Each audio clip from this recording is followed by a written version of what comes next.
Hello everyone, শুভ নববর্ষ। Tapu cooking স্টুডিওর আজকের আয়োজনে আপনাকে ওয়েলকাম জানাই। আজকের ভিডিওতে আমি কিভাবে নববর্ষ উদযাপন করছি তা আপনাদের সঙ্গে শেয়ার করছি। আজকে যেহেতু পহেলা বৈশাখ, প্রতিবার যেভাবে নববর্ষকে স্বাগতম জানানো হয়, কিন্তু এবছর বাড়ি হতে বের হতে পারছি না। লকডাউন থাকার কারণে এইবার ভিন্নভাবে নববর্ষকে উদযাপন করতে হচ্ছে। প্রতি বছর ড্রেস কেনা হয়, কিন্তু এবছর বাড়ি থেকে বেরিয়ে হতে পারিনি। বাহিরে ঘুরতে যাই, সেটাও যেতে পারিনি।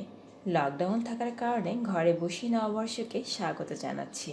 তাই আজকে 10-20 আইটেমের ভর্তা দিয়ে পান্তা আর পাট শাক খেয়ে নববর্ষকে উদযাপন করছি।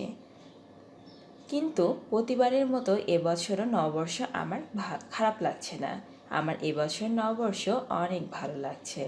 আমার 20 আইটেমের ভর্তাগুলোর নাম হচ্ছে কালো জিরা ভর্তা, আলুর আমি 8 আইটেমের ভর্তা বানিয়েছি, ডিম আলুর ভর্তা, পোড়া টমেটোর ভর্তা, পোড়া আলুর ভর্তা, বরবটি ভর্তা, মাছের ভর্তা, মুসুর ডাল 3 আইটেমের ভর্তা।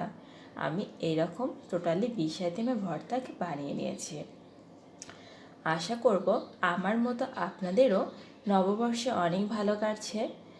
যেহেতু লকডাউন, সেহেতু উপায় নেই, ঘরে বসে নববর্ষকে উদযাপন করতে হবে।